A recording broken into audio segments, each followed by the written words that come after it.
السلام عليكم ورحمة الله وبركاته. وقال تبارك وتعالى: واعتصموا بحبل الله جميعا ولا تفرقوا. صدق الله مولانا العظيم. وقال عليه الصلاة والسلام: ألا لا تباغضوا ولا تحاسدوا ولا تدابروا ولا تقاطعوا وكونوا عباد الله إخوانا، او كما قال علیہ الصلاۃ والسلام. محترم حضرات، حضور اکرم صلی اللہ تعالی علیہ وسلم اپنی وفات سے اور اس دنیا سے پردہ فرمانے سے کچھ ایام پہلے حضرات صحابہ رضوان اللہ تعالی علیہ مجمعین کو خطاب فرماتے ہوئے ارشاد فرماتے ہیں کہ میرے دنیا سے جانے اور رخصت ہونے کے بعد اور دنیا سے پردہ کرنے کے بعد میری امت کے بارے میں اس بات کا خوف نہیں ہے کہ میری امت بتوں کی پرستش کرے، اس بات کا ڈر نہیں ہے کہ میری امت توحید کو چھوڑ کر کفر و شرک میں مبتلا ہو جائے گی. مجھے اس بات کا ڈر نہیں ہے، مجھے اس بات کا اطمینان ہے کہ میری امت کفر و شرک سے ضرور بچے گی. لیکن ہاں، اگر ڈر اور گھبراہٹ ہے، خوف ہے، تو ایک بات کا ہے. یہ ڈر اور یہ خوف رسول اللہ صلی اللہ علیہ وسلم کو اپنی امت کے سلسلے میں کس بات کا خوف ہے جس کا اظہار ہمارے اور آپ کے اور پوری کائنات کے آقا محمد صلی اللہ تعالی علیہ وسلم کو خوف ہے. اور آپ فرما رہے ہیں وہ کون سی بڑی بات ہے جس کے سلسلے میں اللہ کے رسول کو بھی گھبراہٹ ہے کہ امت کے سلسلے میں آپ اس سے پریشان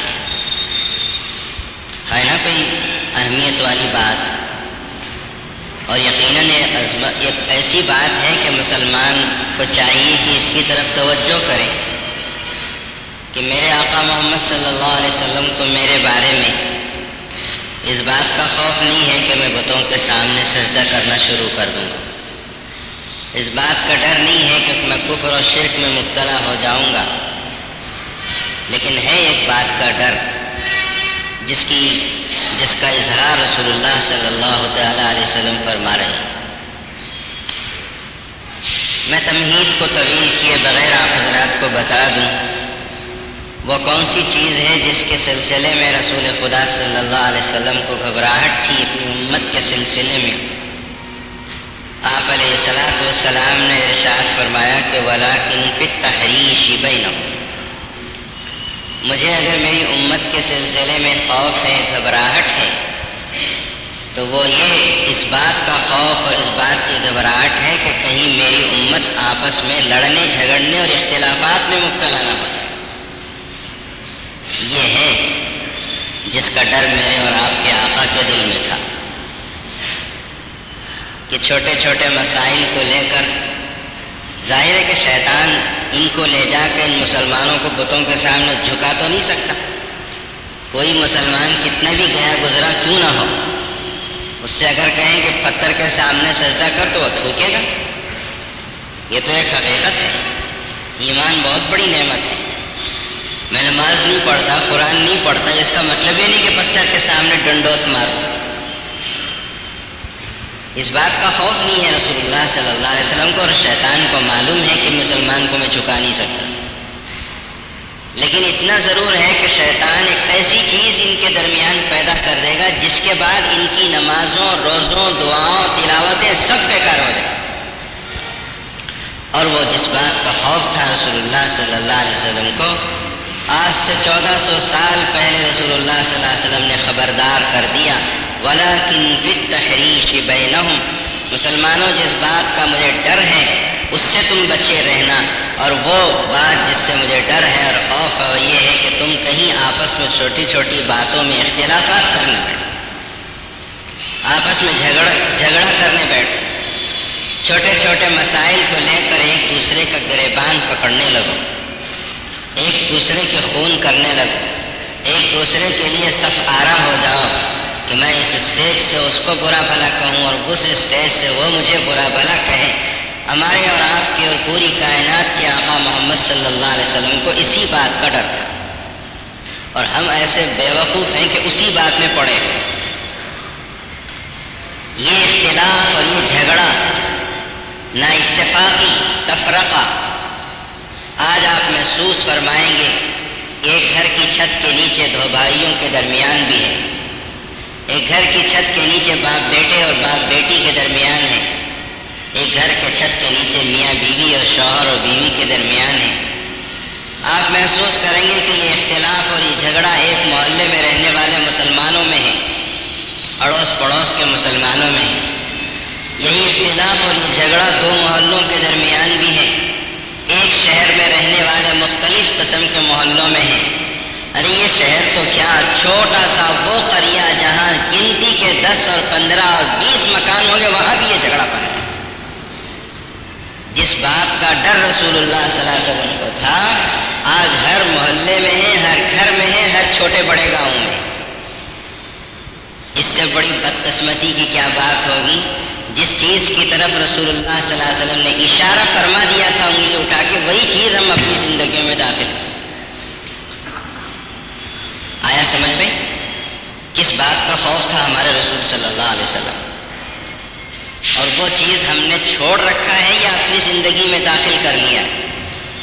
اس میں کوئی شک و شبہ نہیں کہ آج مسلمان اس چیز کو اپنی زندگی میں داخل کیے ہوئے ہیں جس چیز کے سلسلے میں رسول خدا صلی اللہ تعالیٰ علیہ وسلم کو گھبراہٹ تھی، خوف تھی۔ امام کے پیچھے فاتحہ پڑھنی چاہیے، سورہ فاتحہ پڑھنا ہے جیسے امام شافعی کا مسلک ہے، نہیں پڑھنا ہے جیسے امام ابو حنیفہ کا مسلک ہے۔ فجر میں دعائے قنوت پڑھی جائے گی جیسے امام شافعی کا مسلک ہے، یہ نہیں پڑھی جائے گی جیسے کہ امام ابو حنیفہ رحمۃ اللہ علیہ کا مسلک ہے۔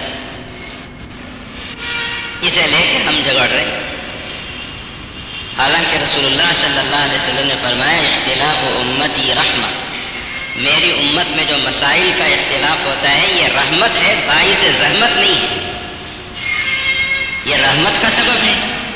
مزاج مختلف، طبیعتیں مختلف، اللہ تبارک و تعالیٰ نے انتظامات فرما دیے اس کے کہ مختلف قسم کے مسالک ہیں، کوئی حنفی ہے، کوئی شافعی ہے، کوئی حنبلی ہے، کوئی مالکی ہے۔ یہ اختلاف مسائل کا رسول اللہ صلی اللہ علیہ وسلم نے فرمایا کہ یہ رحمت ہے میری امت کے لیے، اور انہی مسائل کے چھوٹے موٹے اختلاف کو لے کر ہم نے اس اختلاف کو باعث زحمت اور لعنت بنا دی، اور نتیجہ یہ ہوا کہ ایک دوسرے کے دست و گریباں ہیں۔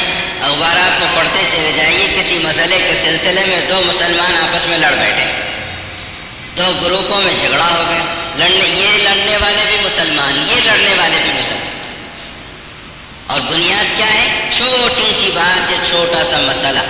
یہ نہیں ہے کہ وہ یہ کہہ رہا تھا کہ وہ قرآن تمہارا ہے، یہ قرآن ہمارا ہے، یہ تمہارا اللہ آسمانوں پہ رہتا ہے، ہمارا اللہ زمین میں رہتا ہے۔ ایسا کوئی اختلاف ہے؟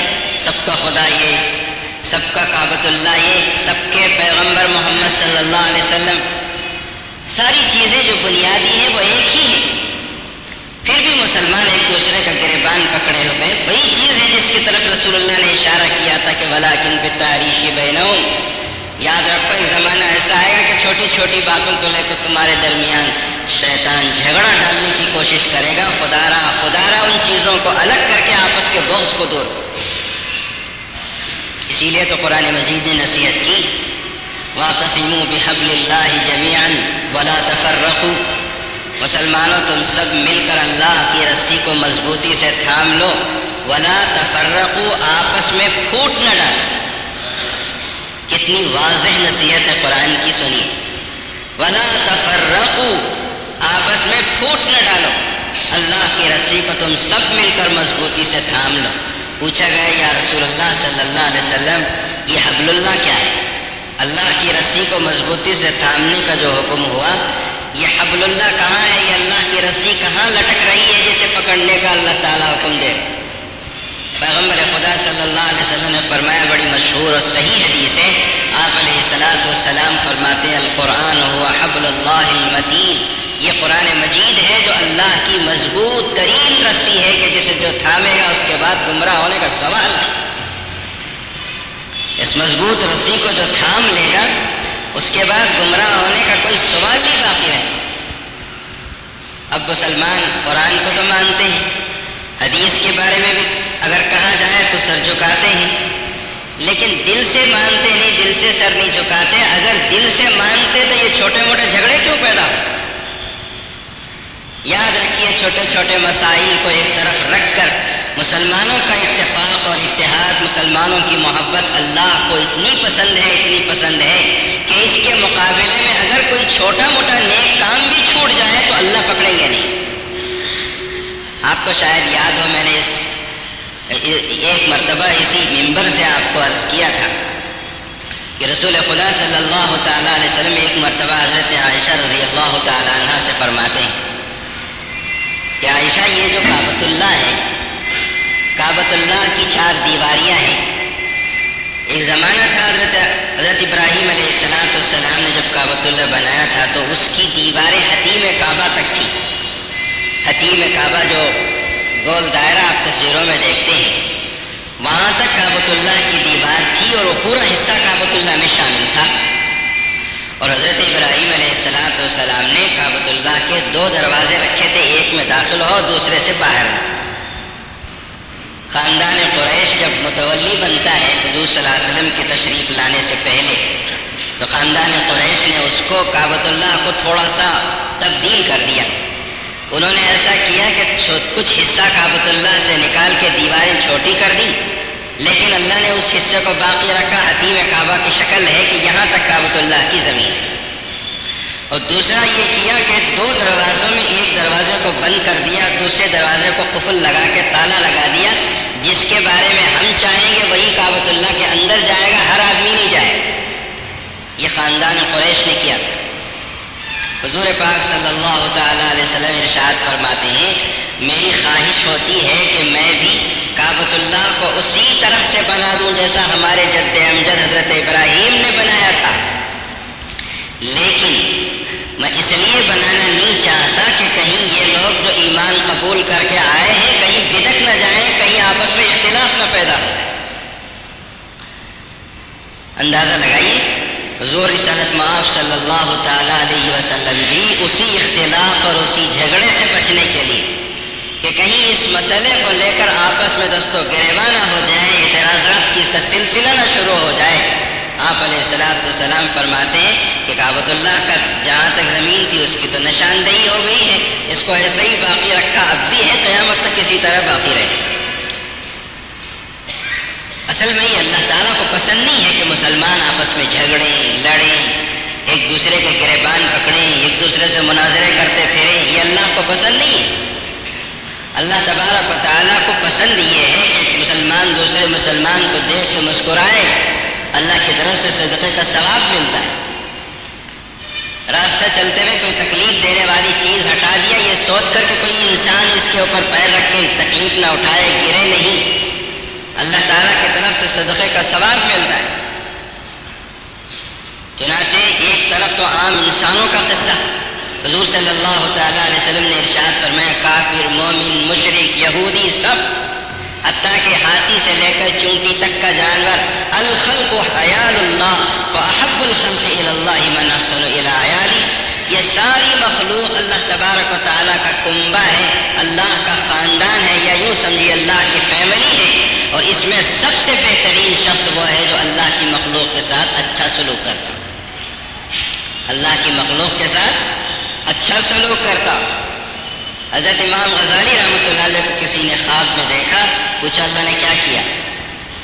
حضرت امام نے فرمایا کہ اللہ نے مغفرت کر دی، کتابیں تو بہت لکھی تھی، مرید بھی بہت بنائے تھے، بڑی لمبی چوڑی عبادتیں تھیں، اللہ نے سب ایک طرف رکھ کے ایک چھوٹی سی نیکی کے بدلے میں اللہ نے مجھے معاف کر دیا، وہ یہ کہ جب میں احیاء العلوم جیسی مشہور و معروف کتاب تصنیف کر رہا تھا تو دوات میں نے اینٹ میں اور سیاہی میں قلم کو ڈبویا اور جب کاغذ پہ لکھنا شروع کیا تو میرے قلم میں زیادہ سیاہی آ گئی، مکھی اپنی پیاس بجھانے کے لیے اس پہ بیٹھی، تو میں نے لکھنا روک کر کہ مکھی پیاس بجھا کے میرے قلم سے اٹھے تو لکھنا شروع کروں، 2-4 سیکنڈ پینے کا موقع دے دیا، پیاس بجھانے کا موقع دیا، کہا امام غزالی تو نے میری ایک چھوٹی مخلوق کی پیاس بجھائی، آج ہم تجھے اسی وجہ سے معاف کر دیں۔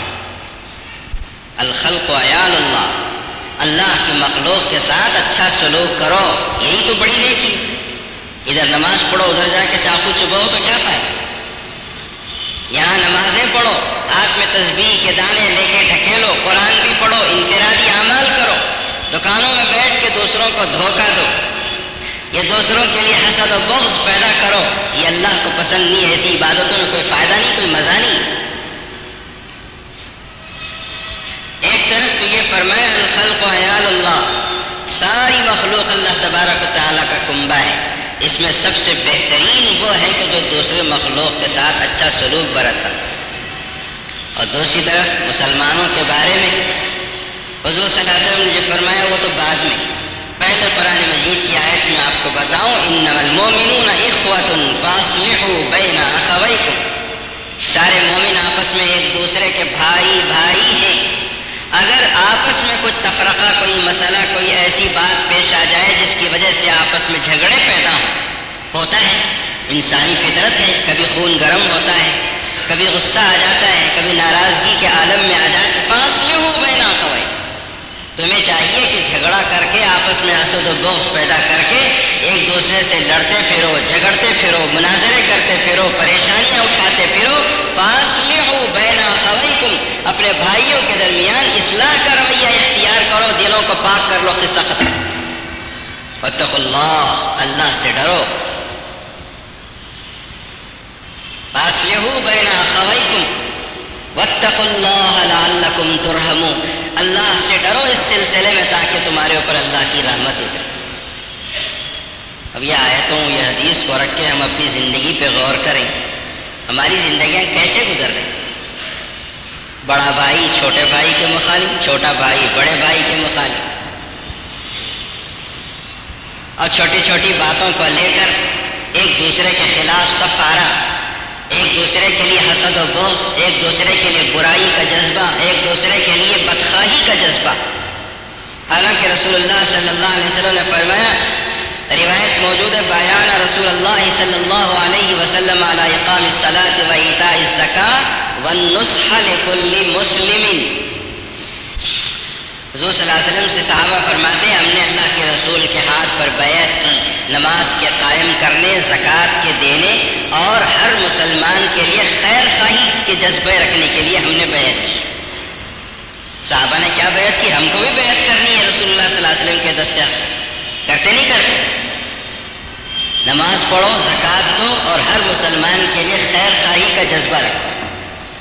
ہر مسلمان، اپنے ایک ماں کے پیٹ سے پیدا ہوئے بھائیوں کا قصہ نہیں ہے، ہر مسلمان کے لیے جب خیر خواہی کا یہ حکم ہے تو پھر نیچے کے درجے اوپر کے درجے میں آپ اندازہ لگا سکتے۔ آج کل کہاں یہ صورتحال ہے؟ اپنے خاص ماں کے پیٹ سے پیدا ہوئے بھائی کے لیے بھلائی کا جذبہ نہیں کرنے والا مسلمان پڑوس کے لیے کیا کرے گا، محلے والوں کے لیے کیا کرے گا اور شہر والوں کے لیے کیا کرے گا؟ کب کس کی ٹانگ کھینچوں، کب کس کو برا بھلا کہوں، کب کسی کے لیے بدخواہی کا جذبہ پیش کروں، کب کسی کے بارے میں موقع ملے کہ اس کو بے عزت کروں، یہ تلاش کرنے والا مسلمان اللہ کی رحمت سے دور ہو کے اللہ کی لعنت کا مستحق ہو۔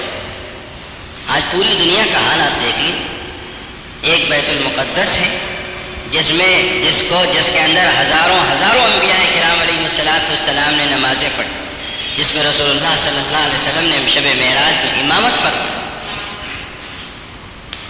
اس بیت المقدس کے 1965 سے لے کر اسرائیلی حکومت اپنے قبضے میں رکھے ہوئے اور مسلمان کروڑوں اربوں کی تعداد میں دنیا میں پھیلے ہوئے ہیں، اس کو آج تک حاصل نہیں کر سکتے۔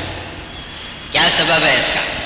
میں دھڑلے سے کہتا ہوں، علی اعلان کہتا ہوں، اس میں کوئی دو رائے بھی نہیں ہے۔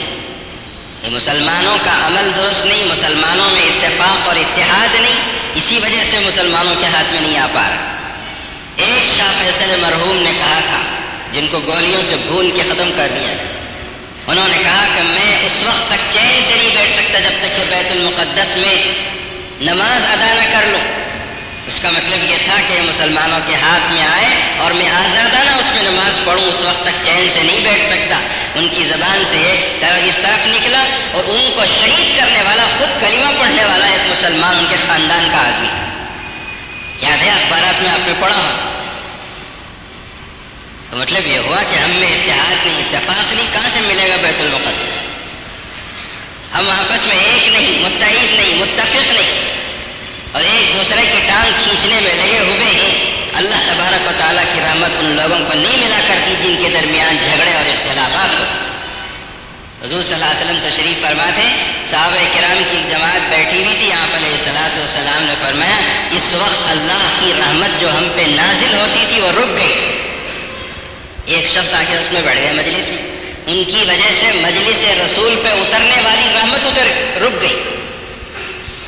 حضور صلی اللہ تعالیٰ علیہ وسلم نے ارشاد فرمایا ہمارے درمیان کوئی ایسا شخص بیٹھا ہے کہ جو اپنے کسی خاص رشتہ دار سے جھگڑا کر کے اور برا بھلا بول کے اس سے قطع کلام کر کے ہماری مجلس میں آ کے بیٹھا ہے، اگر وہ یہاں بیٹھا ہے تو اٹھ کے چلا جائے، اس لیے کہ اس کی وجہ سے خدا کی رحمتیں رک گئی۔ حضور صلی اللہ علیہ وسلم کا زمانہ تھا، کوئی معمولی زمانہ نہیں تھا، ادھر زبان سے نکلا ادھر دل میں اتری بات۔ ایک صحابی جن کو سمجھ میں آ گئی بات، مجلس سے اٹھے، اٹھ کے چلے گئے۔ حضور صلی اللہ تعالیٰ علیہ وسلم نے ان کو دیکھا اور آپ خاموش رہ گئے۔ وہ صحابی گئے، کچھ دیر کے بعد واپس آئے، پھر مجلس رسول میں بیٹھے تو اللہ کے رسول صلی اللہ علیہ وسلم نے مسکرایا اور فرمایا کہ اس وقت اللہ کی رحمت دوبارہ ہم پہ اتر گئی۔ اور آپ علیہ الصلوۃ والسلام نے وضاحت فرما دی جب وہ صحابی بعد میں آئے، طویل روایت ہے، وہ صحابی وہ تھے کہ جنہوں نے اپنی خالہ سے جھگڑا کر کے بات چیت بند کر دی تھی، مجلس میں آئے تو اس ایک شخص کی وجہ سے اللہ کے رسول کی مجلس میں رحمت الہی رک گئی۔ اور جب اللہ کے رسول نے فرمایا تو گئے، انہوں نے اپنی خالہ سے معافی مانگی اور بات چیت کی، بہت معافی تلافی کرنے کے بعد جب واپس آئے تو اللہ کی رحمتوں کے نزول کا سلسلہ پھر چلا۔ مسلمان اس بات کو سمجھ نہیں پا رہے، ایک بہت بڑا عالمیہ، بہت بڑی مصیبت ہے کہ اس بات کو نہیں سمجھ پا رہے۔ میرا گھر آباد ہو جائے، میری بیوی بچے خوش ہو جائیں، میرے گھر میں ہر قسم کے عیش و آرام کی ساری چیزیں آ جائیں، بھلے سے پڑوس کا گھر اجڑ جائے، وہ بھوکے مر جائیں، میرے دکان والے سامنے والا دکان اجڑ جائے، تباہ ہو جائے، میں آباد ہونا چاہیے، میں آباد، دوسرے برباد، تم بھی برباد ہو جاؤ گے، کوئی آباد نہیں ہو سکتا۔ دوسروں کو قربانی دے کر دوسروں کو آباد کرنے کے جذبے پیدا کرو، اللہ تمہیں آباد کریں۔ حضرت عمر بن عبدالعزیز رحمۃ اللہ علیہ اپنے آپ کو اجاڑ دیا۔ حضرت عمر بن عبدالعزیز رحمۃ اللہ علیہ سے کوئی بوڑھیا ملنے کے لیے آئی اور کہا مجھے خلیفہ وقت سے ملا، اپنا وظیفہ میں جاری کرنا چاہتا۔ کسی نے کہا یہ گلی کے نکڑ پہ ان کا مکان ہے، چلے جا۔ حضرت عمر بن عبدالعزیز رحمۃ اللہ علیہ جن کو 5ویں خلیفے کا نام دیا گیا کہ خلفائے راشدین کی طرح سے کسان ہے، جسے ایک نورانی چہرے والا شخص اس کی ٹوٹی ہوئی دیوار کو درست کر رہا ہے۔ حضرت عمر بن عبدالعزیز رحمۃ اللہ علیہ تھے جو اپنے گھر کی ٹوٹی ہوئی دیوار کو درست کر رہے تھے۔ وہ بوڑھیا گھر میں داخل ہوئی، ان کی بیوی حضرت فاطمہ بیٹھی ہوئی تھی۔ کہا کہ یہاں امیر المومنین کا مکان کہاں ہے، کہاں رہتے ہیں، محل کہاں ہے ان کا؟ کہا یہی تو ہے امیر المومنین کا مکان۔ بوڑھیا حیران رہ گئی، پریشان رہ گئی۔ اس نے کہا یہ امیر المومنین ہے جو دیوار کو درست کر رہے ہیں، میں ان کے پاس اپنا مدعا لے کے آئی تھی۔ فاطمہ نے کہا، حضرت فاطمہ نے کہا تمہارا مدعا بیان کرو، وہ ضرور پورا ہوگا۔ یہ امیر المومنین تو وہ ہیں جو دوسروں کے گھروں کو آباد کرتے ہیں، اللہ کا خوف ان میں بے انتہا بیٹھا ہوا ہے، دنیا کے کسی انسان کے حق کو ختم نہیں کرنا چاہتے۔ ایک اور عورت ان کے پاس آئی اور آ کر حضرت عمر بن عبدالعزیز رحمۃ اللہ علیہ کے مکان کے پاس پہنچی، اجڑا ہوا خستہ مکان کو دیکھا۔ حضرت فاطمہ سے کہا کہ اے فاطمہ، جس کا مکان پہلے سے اجڑا ہوا ہو میرے مکان کو کیا آباد کرے گا؟ جس کا مکان خود اجڑا ہوا ہے، ویران پڑا ہوا ہے، وہ میرے مکان کو کیا آباد کرے گا؟ حضرت فاطمہ نے کہا اری وہ عورت تیرے جیسے لوگوں کے، عورتوں کے مکانات کو آباد کرتے کرتے یہ مکان اجڑا ہے، اجڑا نہیں ہے، کون کہہ سکتا ہے کہ حضرت عمر بن عبدالعزیز رحمۃ اللہ علیہ کا مکان ہوتا؟ حضرت عمر بن عبدالعزیز رحمۃ اللہ علیہ کے انتقال کا وقت آیا، انہوں نے اپنے خادم سے کہا کہ دیکھو 3 خلیفے کو میری آنکھوں کے سامنے زمین میں اتارا ہوں، قبر میں اتارا ہوں، ان کے چہرے کالے پڑ گئے تھے، اب چاہتا میں ہوں میں زمین میں اتارا جاؤں تو تم دیکھنا میرے ساتھ کیا اللہ سلوک فرمائیں گے۔ حضرت عمر بن عبدالعزیز رحمۃ اللہ علیہ کا انتقال ہوا، دیکھا کہ ان کا چہرہ، راوی بیان کرتا ہے، 14ویں رات کی چاند کی طرح چمک رہا، اور جب ان کو زمین میں دفن کرنے کا موقع آیا تو اس وقت غیب سے ان کے سینے پر ایک کاغذ کا ٹکڑا آ کے پڑا جس میں لکھا ہوا تھا کہ عمر بن عبدالعزیز کے لیے جہنم سے برات اللہ تعالیٰ کی طرف سے لکھ دی گئی۔ دوسروں کے گھروں کو آباد کرو، اللہ تمہارا گھر آباد کرے۔ یہ مطلب نہیں ہے کہ آپ کو ویرانی میں رہنا ہے، مطلب یہ ہے کہ دوسروں کے لیے خیر خواہی کا جذبہ پیدا کرو، پھر دیکھو اللہ دوسروں کے لیے بھی خیر کریں گے، آپ کے لیے بھی خیر۔ ہمیں اللہ تعالیٰ اجاڑیں گے نہیں، اور کسی کا برا نہیں ہوتا۔ آج ہمارے درمیان اپنے بھائیوں کے لیے حسد ہے، بغض ہے، دوسروں کے لیے برا چاہنے کا جذبہ ہے، نتیجہ یہ ہوا کہ ہم بھی برباد، سامنے والے کو بھی برباد کر دیں۔ یاد رکھیے کہ حسد و بغض سے کوئی کسی کو فائدہ نہیں ہوتا۔ حضور صلی اللہ علیہ وسلم نے ارشاد فرمایا کہ حسد انسان کی نیکیوں کو ایسے کھا جاتی ہے جس طرح سے کہ سوکھی لکڑی کو آگ کھا کے ختم کر دے۔ اس کے باوجود مسلمان دوسرے کے لیے حسد کر رہا ہے، دوسرے کے لیے بغض کر رہا ہے، دوسرے کے لیے اپنی طرف سے بدخواہی کے جذبات کو پیش کر، نہ اس کا بھلا ہوگا نہ سامنے رہنے والے شخص کا بھلا۔ اسی لیے پیغمبر صلی اللہ تعالیٰ علیہ وسلم نے منبر رسول پہ کھڑے ہو کے ایک مرتبہ ارشاد فرمایا، الا لا تحاسدوا، خبردار آپس میں حسد مت کرو، ولا تباغضوا، آپس میں ایک دوسرے کے لیے بغض نہ رکھو، ولا تدابروا، ایک دوسرے کی پیٹھ پھیر پھیر کے مت جاؤ، ولا تقاطعوا، ایک دوسرے سے بات بند مت کرو، کونوا عباد اللہ اخوانا، اللہ کے بندو آپس میں بھائی بھائی بن کے رہو، اسی میں تمہارے لیے خیر ہے، اللہ تعالیٰ کی رحمتوں کو حاصل کرنے کا سبب اور ذریعہ ہے۔ میں ایک پتے کی بات آپ حضرات کو بتا دوں، آپ میں خیر خواہی کا جذبہ ہے، آپ مسلمانوں میں اتحاد و اتفاق کے ساتھ رہنا چاہتے ہوں، یقیناً آپ کے لیے اللہ کی طرف سے خیر کے فیصلے ہوں گے، لیکن اگر میں تمہارے درمیان جھگڑا پیدا کرنے کی بات کروں اور میں تمہارے درمیان برائی پیدا کرنے کی بات کرنے کے لیے آ جاؤں تو میں شیطان سے بڑا شیطان۔ آئی بات سمجھ میں؟ ایسے لوگوں کو کبھی جگہ نہ دینا، آپ دونوں بیپاری ہیں، تیسرا بیپاری آپ کے بیچ میں آتا ہے کہ دونوں میں جھگڑا پیدا کرے، وہ آنے والا بہت بڑا شیطان ہے، اس کے مکر سے اپنے آپ کو بچائے۔ جو انسان ایک دوسرے کی بھلائی کی بات کرتا ہے اسے جگہ دو، اور جو انسان ایک دوسرے کے لیے برائی کا، ایک دوسرے میں جھگڑے پیدا کرنے کی بات کرتا ہے اس سے جتنا دور بھاگ سکتے ہو اتنا بھاگو، بلکہ موت سے زیادہ ڈرو، اس لیے کہ موت آئے گی تو ایک دم ختم ہو جائیں گے، لیکن جب دو مسلمانوں میں جھگڑے شروع ہو جائیں گے تو پھر کیا ہوگا؟ اللہ کی رحمت سے دوری ہو جائے۔ حضور صلی اللہ علیہ وسلم کو اللہ تبارک و تعالیٰ نے پہلے بتا دیا تھا کہ شب قدر کون سی رات ہے، دو مسلمانوں کے جھگڑے کی آواز سے رسول اللہ صلی اللہ علیہ وسلم کو بھلا دیا۔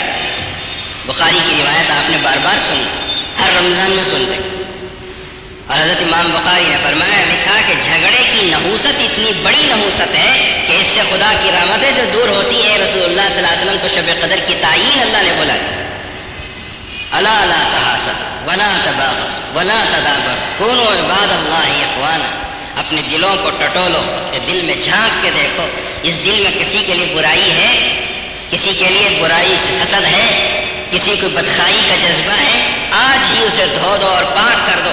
جس کے لیے حسد اور بغض ہے اس کا ہاتھ پکڑ لو کہ میرے دل میں تیرے لیے کیوں حسد آ گئی، بغض آ گئی، آؤ بیٹھو آج پاک کر لے، تیرا بھی دل پاک، میرا بھی دل پاک، ہم میں جھگڑا نہیں ہونا چاہیے۔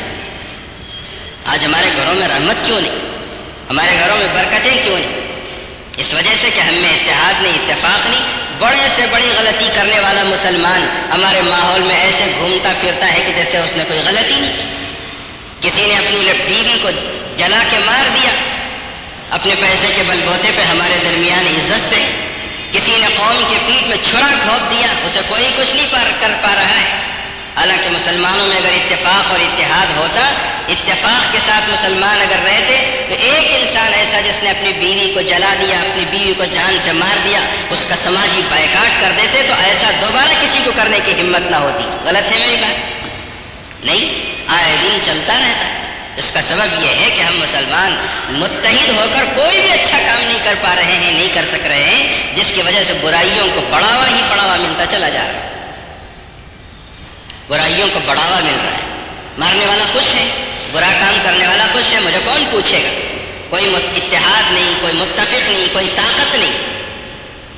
یہی بات رسول اللہ صلی اللہ علیہ وسلم کے زمانے میں آپ دیکھیے، صحابہ روایت کرتے ہیں کہ فرض نماز کے لیے جب اذان کی آواز گونجتی تھی تو منافق بھی مسجد میں آتا تھا۔ منافق کو بھی فرض نماز کے چھوڑنے کی ہمت نہیں ہوتی تھی، اس لیے کہ مسلمانوں کی کمیونٹی ویسی تھی، ایک اتفاق تھا، کہ اتحاد تھا۔ رسول اللہ صلی اللہ علیہ وسلم کی بات پر اتنی مضبوطی سے عمل کرتے تھے کہ اگر آپ آنکھوں سے اشارہ کر دیں آگ میں کودنے کا تو کودنے کے لیے تیار۔ منافق بھی فرض نماز چھوڑنے کی ہمت نہیں کر سکتا تھا، اور آج مسلمان اپنے آپ کو کہنے والا بڑے سے بڑے برا کام بھی کر لیتا ہے، مسلمان اس کا کچھ نہیں بگاڑ سکتے، اس لیے کہ مسلمانوں میں اتحاد نہیں، اتفاق۔ اس بات کی کوشش کیجیے، اپنے محلوں میں اتفاق و اتحاد پیدا کیجیے۔ درس کو سب دے دیں، لیکن میں آپ کو شکل بیان کرنا چاہتا ہوں۔ اپنے اپنے مساجد میں اپنے اپنے مسجد کے ذمہ داروں سے مل کے محلے کی حد تک ایسا اتفاق قائم کرنے کی کوشش کیجیے کہ کوئی کسی کی ٹانگ نہ کھینچے، کوئی کسی کے لیے برا نہ چاہے۔ ایک طرف تو اللہ تعالیٰ کی، رسول اللہ صلی اللہ علیہ وسلم کی تعلیمات ہیں، اور دوسری طرف ہم کو چاہیے کہ ان تعلیمات پر عمل کرتے ہوئے کچھ ایسا ماحول بنانے کی کوشش کریں کہ ایک دوسرے کے لیے برا چاہنے کا، اختلاف کا، جھگڑے کی کوئی صورت باقی نہ۔ میں نے بار بار آپ حضرات سے کہا، ایک محلے میں 4 سیرت کے جلسے، کیوں اس طرح جلسے مناتے؟ آپس میں اتفاق نہیں، یہ اختلاف والی بات کیوں؟ سب مل کے ایک عالی شان ایک بڑا جلسہ محلے کی حد تک کر دیتے تو کتنی اچھی بات ہوتی، آپ اندازہ لگائیں۔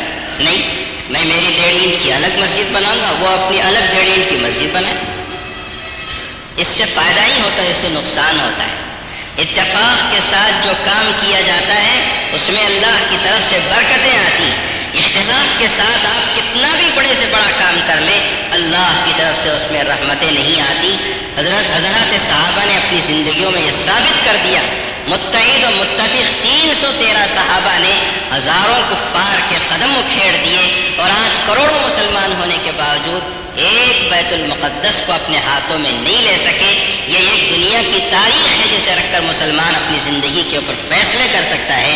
اللہ تبارک و تعالیٰ سے دعا فرمائی کہ اللہ تعالیٰ ہم مسلمانوں کو اتحاد اور اتفاق کی توفیق عطا فرمائے، آپس میں ایک دوسرے سے حسد کو اور بغض کو، ایک دوسرے سے برا چاہنے کے جذبات کو ہماری زندگیوں سے اللہ تبارک و تعالیٰ ختم فرما دے، ہمارے دلوں کو پاک اور صاف بنا دے۔ اس دل میں سوائے اللہ کے اور رسول کی اور مسلمانوں کی محبت کے علاوہ کوئی چیز باقی نہ رہے۔ اللہ تعالیٰ اس طرح ہمارے